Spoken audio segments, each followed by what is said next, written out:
Assalamualaikum warahmatullahi wabarakatuh. Perkenalkan nama saya Anzelmus William Surya Senanjur dengan NIM 2150301071117066. Saya dari Prodi Administrasi Publik angkatan 2021. Pada kesempatan kali ini saya akan menjelaskan atau mempresentasikan eh, untuk memenuhi tugas ujian tengah semester mata kuliah statistika yang diampu oleh Bapak Bayu Indra, SIKOM, MIKOM. Nah, baik, di sini saya akan menjelaskan tentang materi data screening dan transformasi data screening ya. Yang menjadi langkah awal harus dilakukan sebelum kita uji statistik adalah dengan menggunakan statistik parametrik yang merupakan asumsi dari multivariate normality. Apa sih multivariate normality itu? Yaitu asumsi bahwa setiap variabel dan semua kombinasi linear dari variabel itu bisa terdistribusi secara normal. Nah, jika asumsi ini dipenuhi, maka nilai residual dari analisis juga uh, distribusi secara normal. Nah, apa yang harus kita lakukan yaitu yang pertama kita harus screening nih terhadap normalitas. Jadi, langkah awal yang kita lakukan untuk setiap analisis multivariate yaitu kita harus screening terhadap kualitas data. Jadi, kita harus tahu dulu apakah data normal atau tidak. Jika terdapat normalitas, maka residual akan terdistribusi secara normal dan independen. Nah, lalu terdapat dua komponen normalitas yaitu skewness yang berhubungan dengan simetri distribusi dan kurtosis yang berhubungan skewness tadi yang berhubungan dengan simetri distribusi dan kurtosis yang berhubungan dengan puncak dari suatu distribusi jika variabel itu terdistribusi secara normal. Maka nilai dari skewness itu sama dengan nol. Nah, di sini saya akan menjelaskan dan menerangkan langkah-langkah yang harus dilakukan ketika kita ingin menguji normalitas data nih teman-teman. Nah, pada pada kesempatan kali ini untuk menjelaskan dan mencoba menjelaskan dari data cross check yang sudah saya masukkan ke SPSS, kita akan uji menggunakan dua variabel saja teman-teman. Jadi yang pertama ada variabel earns yaitu gaji kepala keluarga dan satu lagi gaji dan wealth atau kekayaan keluarga. Jadi dalam file kursi ini. Nah, langkah analisis yang pertama yang akan kita lakukan adalah kita ingin buka ke analyze dulu ya teman-teman. Kita buka ke analyze, kita lalu buka ke deskriptif statistik, lalu kita buka yang deskriptif nih teman-teman. Nah, setelah kita buka yang deskriptif, kita masukkan yang earns dan masukin yang worth ke dalam variabelnya. Kita pencet option dulu teman-teman.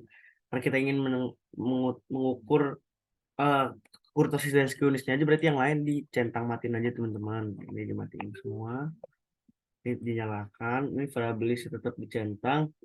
Tekan continue dan oke. Nah, ini pada Nah, pada hasil perhitungan nilai Z baik variabel earns maupun worth, dia menghasilkan nilai yang jauh nih di atas nilai kritisnya yaitu kurang lebih 2,58 yang harusnya signifikan pada alfa 0,01. Jadi dapat disimpulkan bahwa kedua variabel ini belum terdistribusi secara normal, teman-teman. Nah, selanjutnya kita akan kembali lagi ke menu spesies lagi dan kita akan mencoba uji statistik data ini menggunakan ini teman-teman apa namanya? uh, Kolmograph Smirnov atau KS. Untuk mendeteksi normalitas data juga dapat digunakan. Caranya untuk menentukan terlebih dahulu hipotesis pengujian, yaitu nah langkah pertama kita coba buka file, open data. Nah, kita analyze lagi nih teman-teman, kita pilih analyze. Bentar saya pilih analyze. Kita pilih ke non parametric dan parametric test, kita buka ke legacy dialogs, kita pencet yang satu one sample KS. Nah, pada menu ini kita masukkan juga nih teman-teman earns dan wealth-nya kita masukin. Nah, setelah earns dan wealth-nya masuk, kita langsung pencet oke aja nih teman-teman karena itu kita nggak harus ganti apa-apa lagi. Nah, ini juga outputnya nih nilai KS untuk variabel earns itu sama 0,186 nih teman-teman yang di bawah ini nih. Nah, itu kan dengan probabilitas signifikasi 0,00 nilainya jauh di bawah dari alfa 0,05. Jadi hal ini berarti hipotesis nol itu ditolak atau variabel earns itu tidak dapat terdistribusi secara normal, teman-teman. Dan begitu juga dengan nilai KS atau Kolmogorov-Smirnov yang punyanya wealth tadi 0,27 dengan probabilitas signifikansi 0,0000. Berarti hipotesis nol itu ditolak atau wealth itu tidak terdistribusi secara normal. Nah, lalu kita selanjutnya akan menguji normalitas dengan Shapiro-Wilk dan KS. Jadi dicampur teman-teman. Jadi kita buka analyze dulu pertama. Kita buka deskriptif dan analyze, descriptively explore teman-teman. Nah, masukkan variabel earns dan load-nya juga nih ke atas. Masukkan ke dependent list ya. Kan.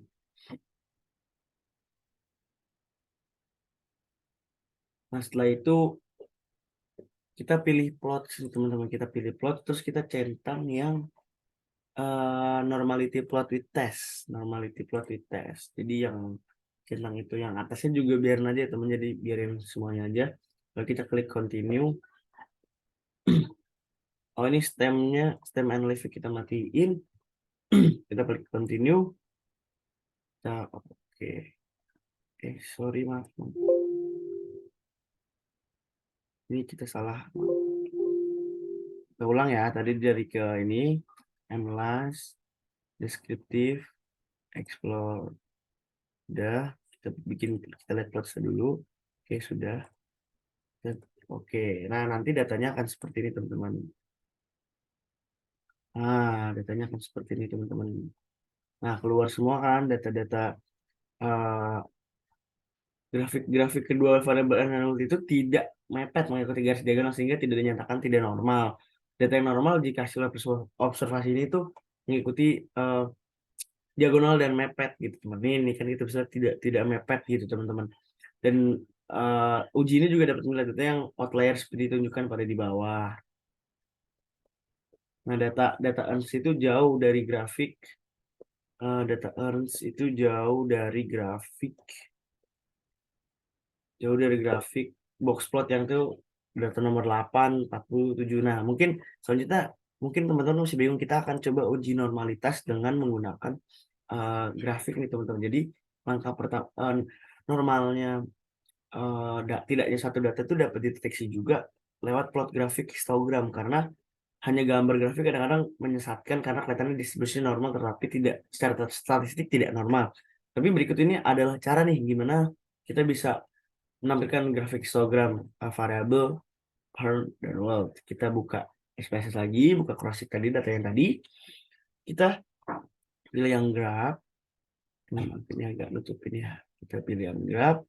Kita pilih legacy dialog dan kita pencet histogram teman-teman. Nah, tampak di layar kita nggak bisa nah kalau ini kan tadi kan pada satu-satu ya teman-teman, kita nggak bisa, ini kita harus satu-satu dulu dari earns dulu. Jadi kita langsung kita pencet dulu centang display nomor curve-nya, jadi ntar bisa kelihatan. Ini kita harus satu-satu ya teman-teman, jadi dari yang earns dulu baru yang load nanti gitu. Kita pencet oke.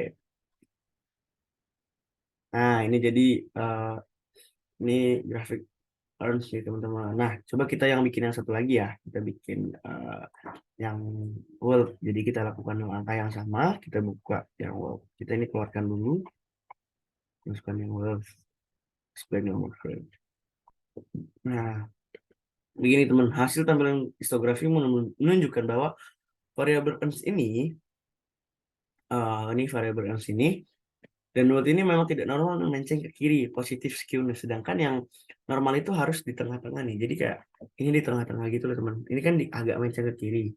Dan satu lagi yang load itu juga masih melenceng ke kiri. Yang normal itu harusnya di tengah-tengah gitu teman-teman. Nah, kita sebenarnya bisa nih bikin data jadi normal dengan melakukan transformasi data. Nah, data yang tidak terdistribusi secara normal dapat ditransformasikan agar data tersebut menjadi normal. Untuk menormalkan data, kita itu harus terlebih dahulu tahu gimana bentuk grafik histogram dari data yang ada, apakah moderate positive skewness, substansial positive skewness, severe, dan segala macamnya. Dengan mengetahui bentuk, kita dapat menentukan bentuk transformasinya. Gitu. Sebentar. Lagi buat video ibu, please banget, jangan. Mana mau. Ini mau di gini-gini enggak? Sebentar.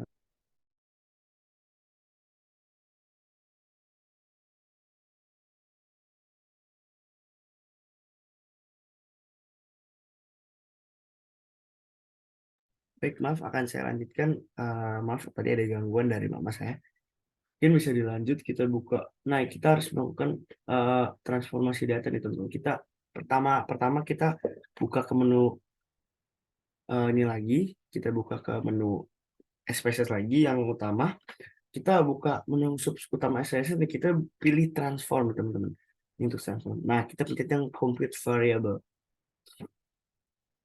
Nah, di sini mungkin cukup membingungkan ya teman-teman. Tapi kita coba pelan-pelan nih, kita coba pelan-pelan, kita coba aku ajarkan pelan-pelan. Nah, pada target variabel itu kan isikan cara untuk mentransformasi data dari ARMS tadi. Kita coba mengisikan target variabel dengan uh, nama baru variabel hasil transformasi dalam ini diberikan nama SQRT earns. Jadi kita coba masukkan SQRT earns.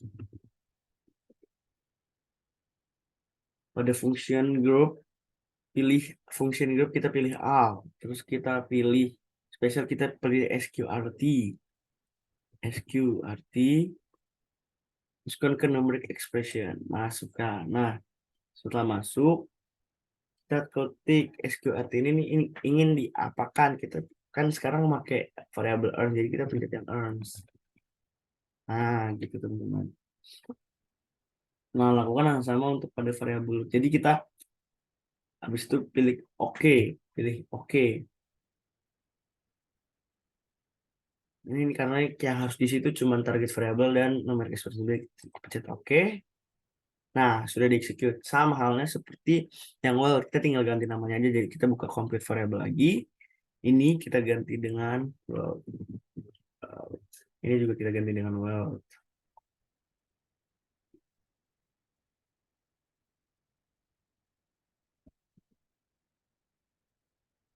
Nah, oke lagi. Nah, udah execute ya, teman-teman. Nah, kita langsung karena kita sudah mentransformasi data, otomatis ini udah ada data baru nih, teman-teman. Nah, ini udah ada data baru nih, SQRT earth dan XQRT wealth. Jadi kita memiliki data baru. Nah, kita harus coba uji normalitas lagi dengan melakukan uji data statistik menggunakan KS tadi, kolom graph itu tadi. Coba kita buka lagi ya. Analyze, kita coba buka non parametric test, kita buka legacy dialog, kita buka one sample KS. Nah, dalam sampel KS kita keluarkan nih dua-duanya nih. Kita keluarkan dua-duanya, kita masukkan yang data baru tadi teman-teman. Nah, ini dua ini nih. Masukkan. Kita masukkan test variable list kita pilih eksak dulu teman-teman. Kita harus mengganti menjadi Monte Carlo. Terus kemudian pilih normal pada test distribution. Normal pada test distribution kita centang normal. Tadi eksaknya kita pakai Monte Carlo. Ini tidak harus diganti apa-apa lagi ya teman-teman. Jadi oke, udah tinggal di continue aja. Baru kita pencet oke. Nah, nanti datanya akan seperti ini teman-teman. Hasil tes statistik, uji statistik untuk KS untuk SQ earns memberikan nilai 0,122 nih teman-teman, tadi di bawah nih 0,122 absolutnya dengan probabilitas 0,094, jauh di atas alfa 0,05 nih, kan dia kan alfanya 0,05. Dan jadi dapat disimpulkan bahwa kita tidak dapat menolak hipotesis nol, yang berarti data SQL itu berdistribusi udah normal teman-teman. Begitu juga dengan tes statistik KS untuk SQL itu. Nah, berikut kita akan coba tampilan grafik histogram pada variabel SQL. Jadi kita bakalan bikin tabel histogram, karena kan biar kelihatan ya teman-teman. Kita coba bikin tabel histogram. Sebelum kita ke tabel histogram, kita coba bikin nih. Kita coba bikin. Kita coba cara menggunakan transformasi yang lain nih teman-teman.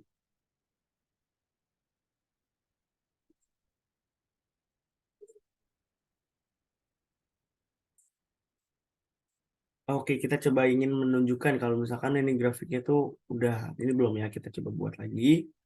Kita buka legacy adalah graf histogram, kita keluarkan wordnya, kita masukkan data baru, SQL.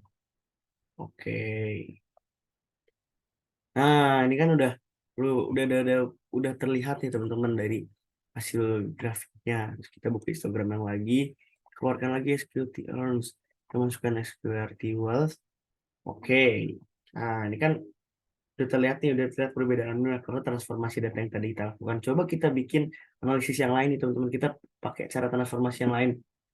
Kita pengen nyari nilai min sama standar deviasi dari variabel tidak normal yang udah ditransformasi tadi gitu. Kita bikin buka analyze, buka deskriptif, kita pilih deskriptif. Nah, pada menu ini masukkan variabel earns dan wealth-nya ke dalam ini option. Kita buka standard deviation, kita centang standard deviation dan min. Tapi yang skewness sama kurtosis kita matiin. Terus kita pilih oke, continue oke. Nah, nantinya waktu tes prosesnya transformasinya kita mencoba functional rank dengan cara transform. Kita buka rank cases. Nah, pada rank cases ini masukkan variable earns dan wealth. Earns. Kan.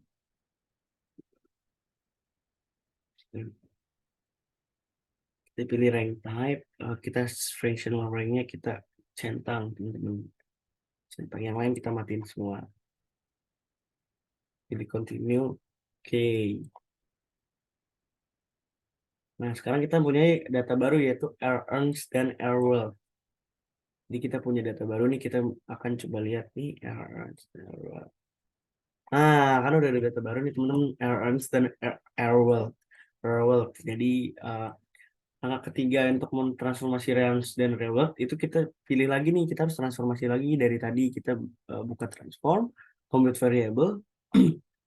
Ada ini target variable, kita mengganti dengan nama NR.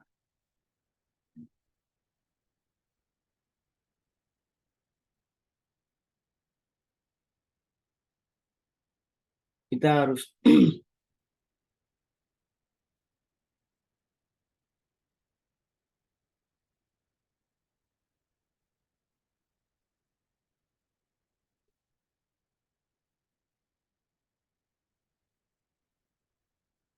nah, kita harus mengganti target variable jadi NR. NR dulu. Kita pakai NR dulu, terus kita buka yang function groupnya itu kita pilih inverse DF.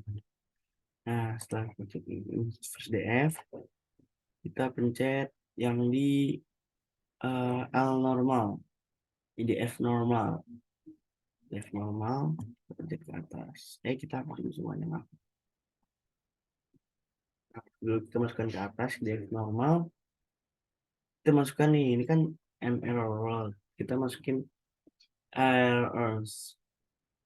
Kita masukin nih di dalam numeric expression itu IDF titik normal, terus kita masukin sesuai cara yang di dulu adalah errors, koma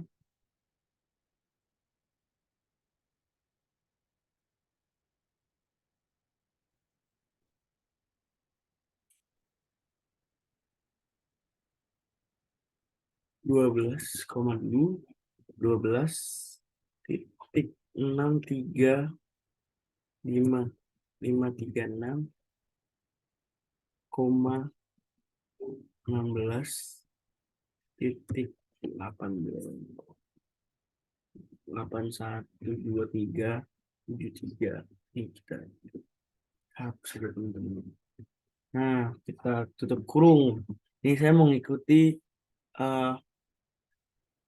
ini ya teman-teman, mengikuti cara dari yang Google, cara yang dari modul gitu. Jadi teman-teman kita tinggal oke, ini udah earns, EDF normal, array earns.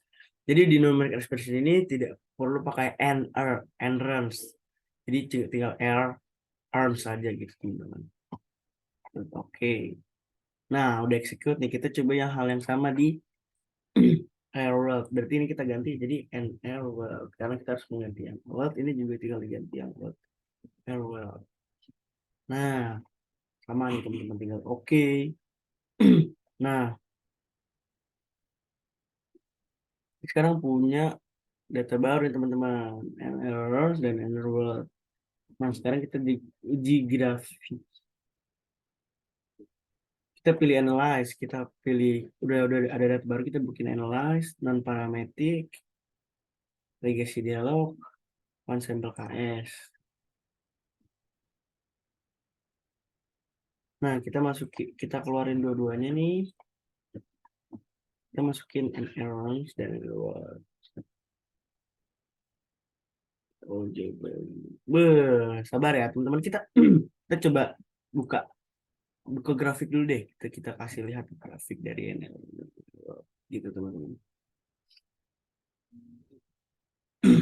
Kita coba keluarkan, kita masukkan data errors. Oke, kita buka lagi yang satu lagi, grafik yang satu lagi. Kita keluarkan, kita masukkan yang dua. Oke lagi. Nah, dapat dilihat ya teman-teman, ini karena pada nilai p-value-nya itu kedua variabel di atas 0, maka keduanya tidak signifikan dan keduanya mempunyai distribusi normal. Ini kan di grafik ini normal semua nih. Jadi sudah pasti ya teman-teman kalau misalkan data ini tuh data normal. Jadi kesimpulannya adalah dari tadi proses uji data kita dapat hasil yang awalnya belum normal atau data tidak terdistribusi secara normal, dan setelah kita transformasi datanya dengan kita membuat variabel baru seperti kita buktikan lagi tadi datanya itu sudah normal. Gimana tadi nilainya juga tidak signifikansi jauh dari 0,05 yang awalnya jauh sekali sangat signifikan, dan juga dari grafik dan kurva ini berbeda karena awalnya sebelumnya miring ke kiri atau positif, sekarang ini udah berada di tengah-tengah nih teman-teman yang bisa dilihat di layar sekarang. Ini sudah di tengah-tengah, bentuknya sempurna. Jadi percobaan untuk mentransformasi data itu sukses dan sudah menjadi normal. Mungkin sekian yang bisa dapat saya jelaskan. Saya mohon maaf kalau misalkan ada kurang-kurang dari kata saya atau banyak salah kata dan masih banyak kesalahan. Terima kasih. Saya akhiri dari presentasi tentang transformasi data tentang bab 3. Saya Anzalul Filan Surya Senanjur. Wassalamualaikum warahmatullahi wabarakatuh. Terima kasih teman-teman.